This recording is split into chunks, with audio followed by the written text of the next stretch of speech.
everybody is coming. I'm so happy. My character is badass, but now that's his greatest martial arts stars.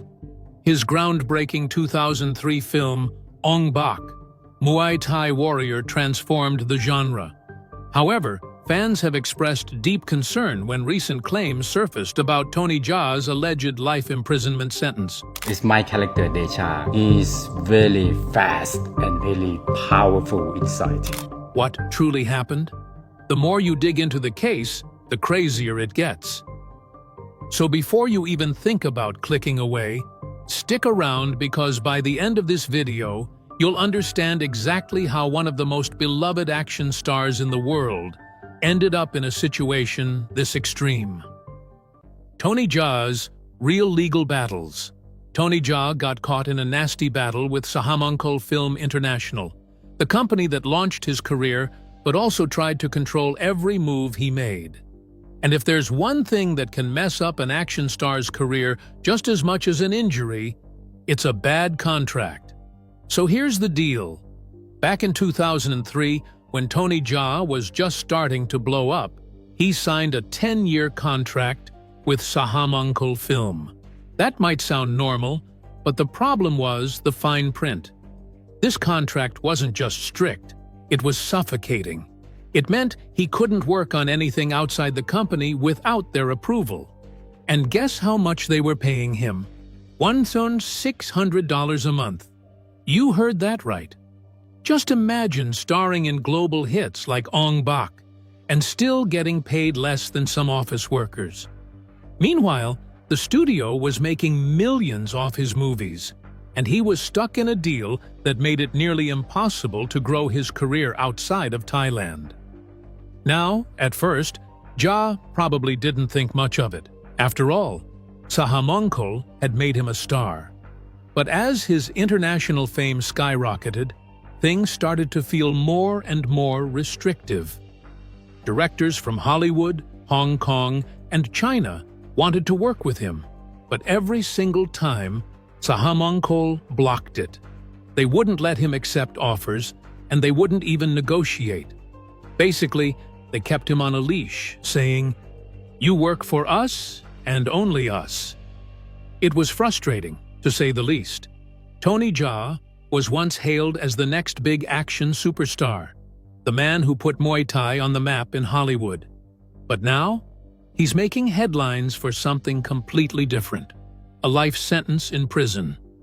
How does someone go from performing gravity-defying stunts and smashing box office records to spending the rest of his life behind bars? What did he do? Who turned against him? And could he have avoided this shocking fate? Stay with me, because the truth behind Tony Jaa's imprisonment is bizarre. Then came the real drama. When his 10-year contract was nearing its end in 2013, Jaa thought he was finally free. But Sahamonkel had other plans. They claimed they had already renewed his contract for another 10 years until 2003. And here's where it gets shady. The company sent the renewal notice not to Jaa, but to his estranged sister in Surin, a completely different part of Thailand. And guess what? She signed it. Jaa never agreed to any of this, but suddenly, he was being told he was still under contract for another decade. If that sounds insane, it's because it is. At this point, Jaa had had enough. He called the whole thing business slavery and lawyered up. His team argued that the contract was already over in 2013 and that the renewal was completely invalid. It was a full-blown legal battle, and just when you thought it couldn't get messier, in walks Fast and Furious 7. Landing a role in Furious 7 was a huge deal for Jaa. It was his Hollywood debut, a chance to finally break free from being just a Thai action star. But Sahamonkel wasn't having it.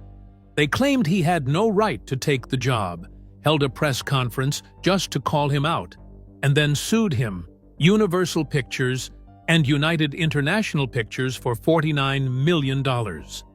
Their argument? They had spent a fortune making Jaa a star, and now that he was cashing in, they wanted their cut. They also threw in some extra 7.5% interest because, why not? Now, lawsuits like this usually take years to resolve, but Sahamongkol wasn't just suing, they were actively trying to block his work. In 2015, they even got a court order to stop Furious 7 from being released in Thailand. Can you imagine that? The movie was a global blockbuster, but in Jaa's own country, it was getting legally stalled because of a contract dispute. Talk about a nightmare, and it didn't stop there. The lawsuit also put Skin Trade, his action movie with Dolph Lundgren, and SPL 2, A Time for Consequences, in jeopardy. Another film, A Man Will Rise, got completely derailed and remains unfinished to this day. On top of that, his 2013 film Tom Yum Goong 2 flopped hard at the box office, partly because Jaa refused to promote it due to all the legal drama. So not only was his Hollywood career in danger, but his local projects were also suffering. It was a lose-lose situation. But just when things were looking bleak, something unexpected happened. In July 2015, Sahamongkol suddenly dropped their $50 million lawsuit. No one knows exactly what went on behind the scenes, but Jaa later released a statement saying, "With the assistance of all of the relevant parties, Sahamongkol Film and I were able to settle our differences.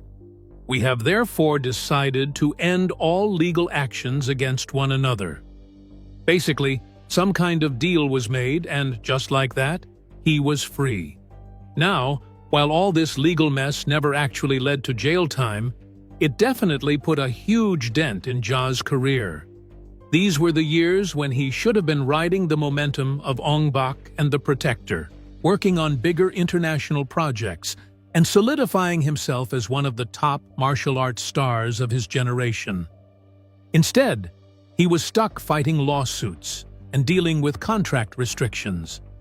By the time everything was settled, he had lost years of potential work. And in an industry where timing is everything, that's a huge setback. Thankfully, after everything, Jaa was able to move on.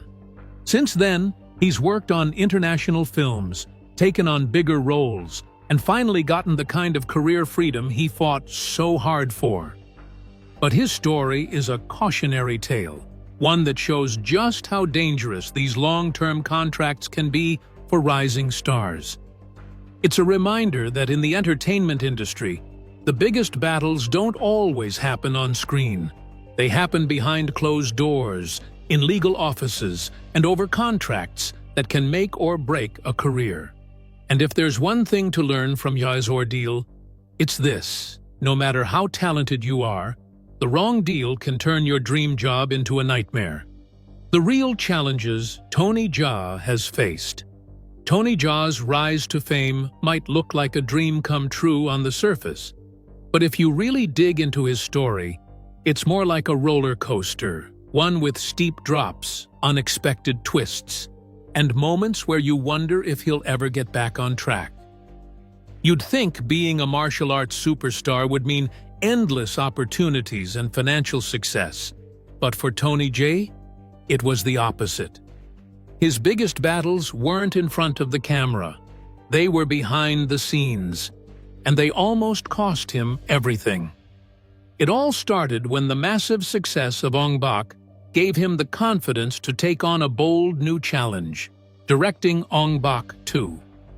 And honestly, who could blame him?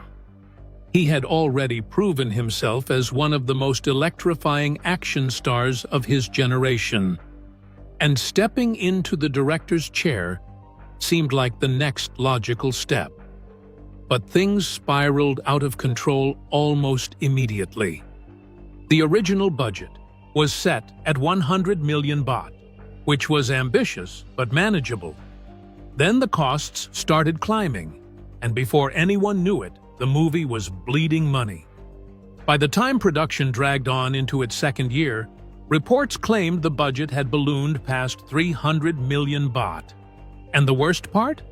Jaa was stuck right in the middle of it all. Not only was he directing, starring, and choreographing the action scenes, but he was also running his own film company, Iyara Film. That's a ridiculous amount of responsibility for one person, and it quickly became clear that it was just too much to handle. It got so bad that even people inside the production started realizing Jaa was drowning.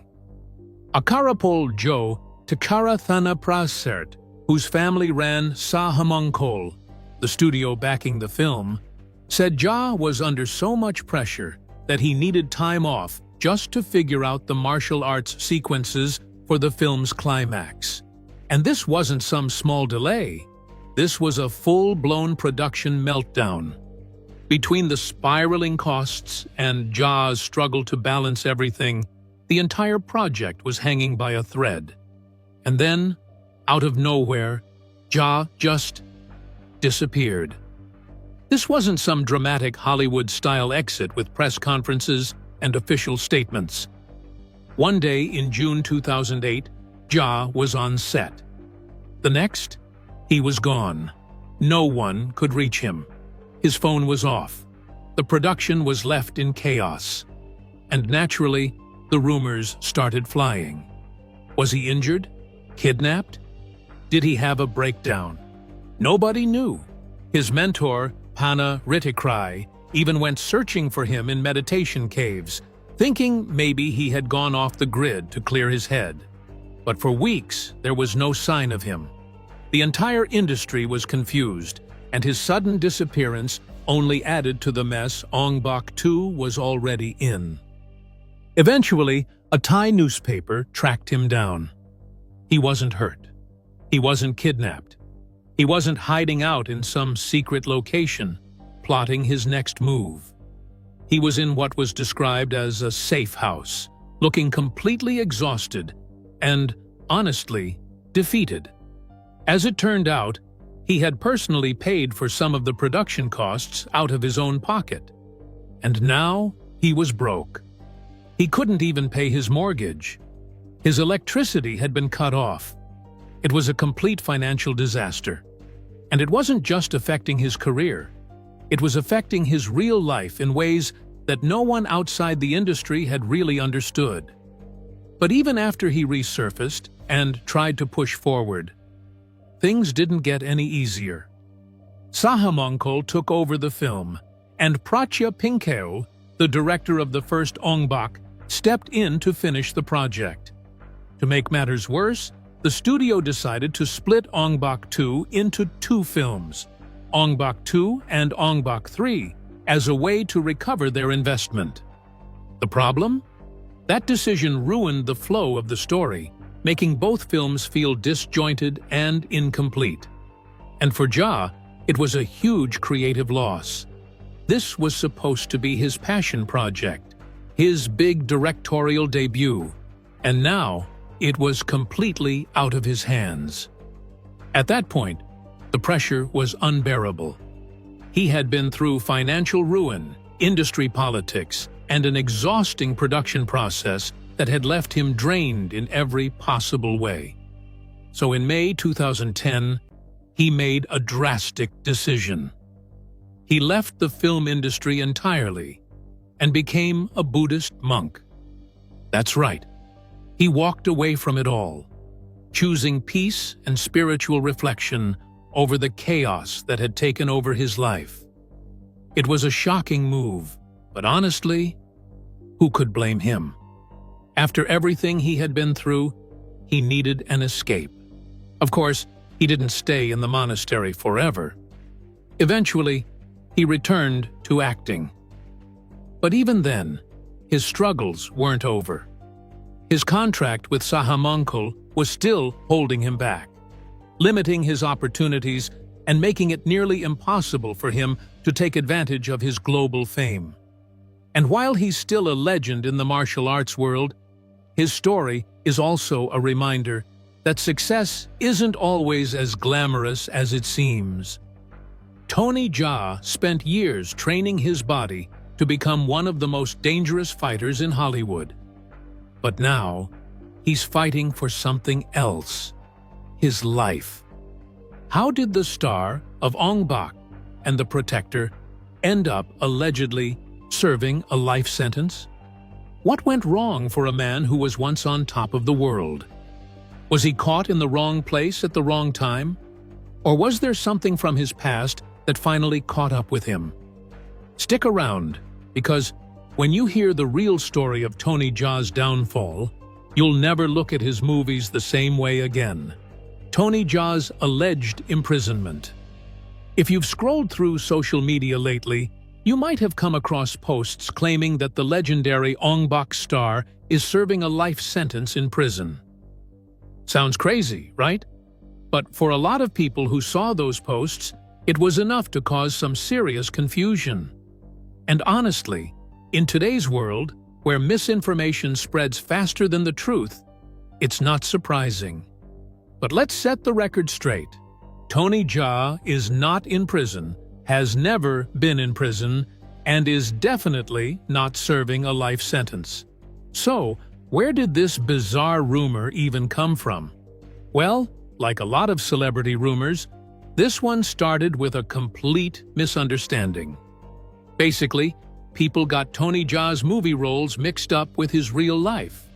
It all seems to trace back to Killzone 2, also known as SPL2, A Time for Consequences, a 2015 film where Jaa played a prison guard.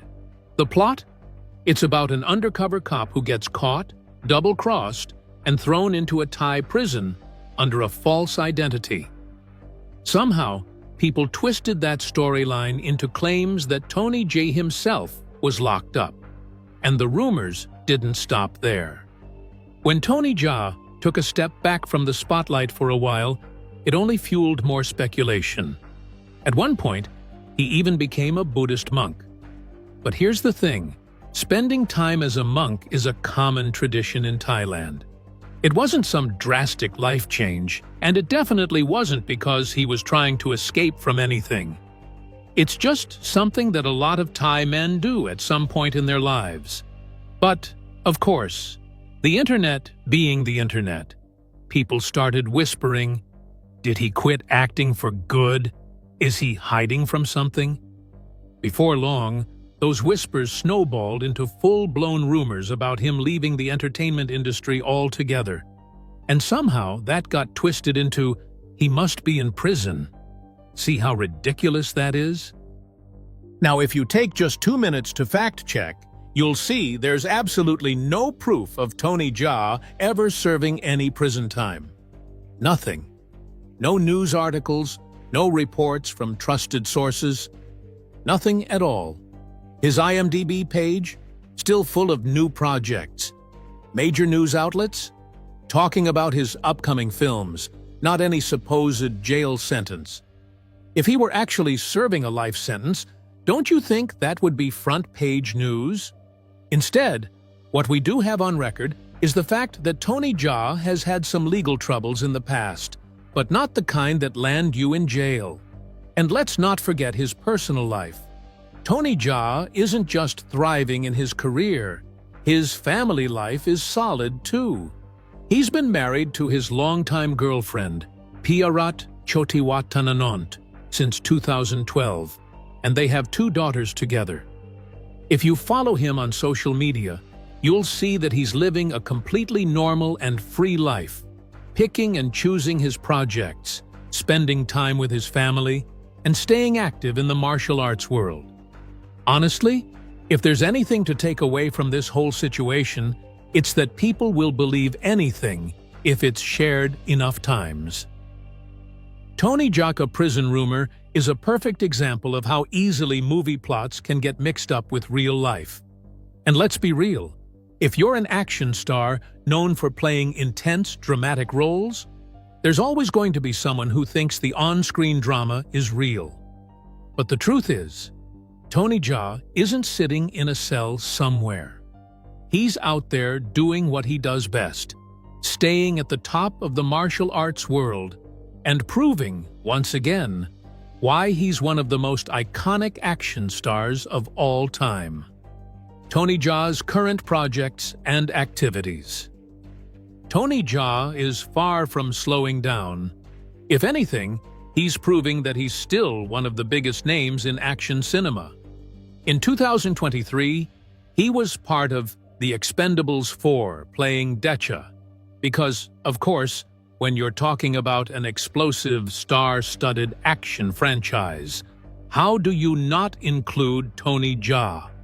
And let's talk about Striking Rescue, his Chinese martial arts film where he plays Ong-Bak, a Muay Thai expert, on a brutal revenge mission after his wife and daughter are murdered. Now, if that doesn't scream classic Tony Jaa, what does? This film was a huge moment for him because it marked his return as a lead in martial arts cinema after spending the last few years in more supporting roles. Not that he didn't shine in those too. He played Jack Jia in Detective Chinatown 3 in 2021 and took on the role of Hunter in Monster Hunter in 2020, proving that even in Hollywood blockbusters, he knows how to make an impact. But if you think he's just going to sit back and enjoy the success of his past projects, think again.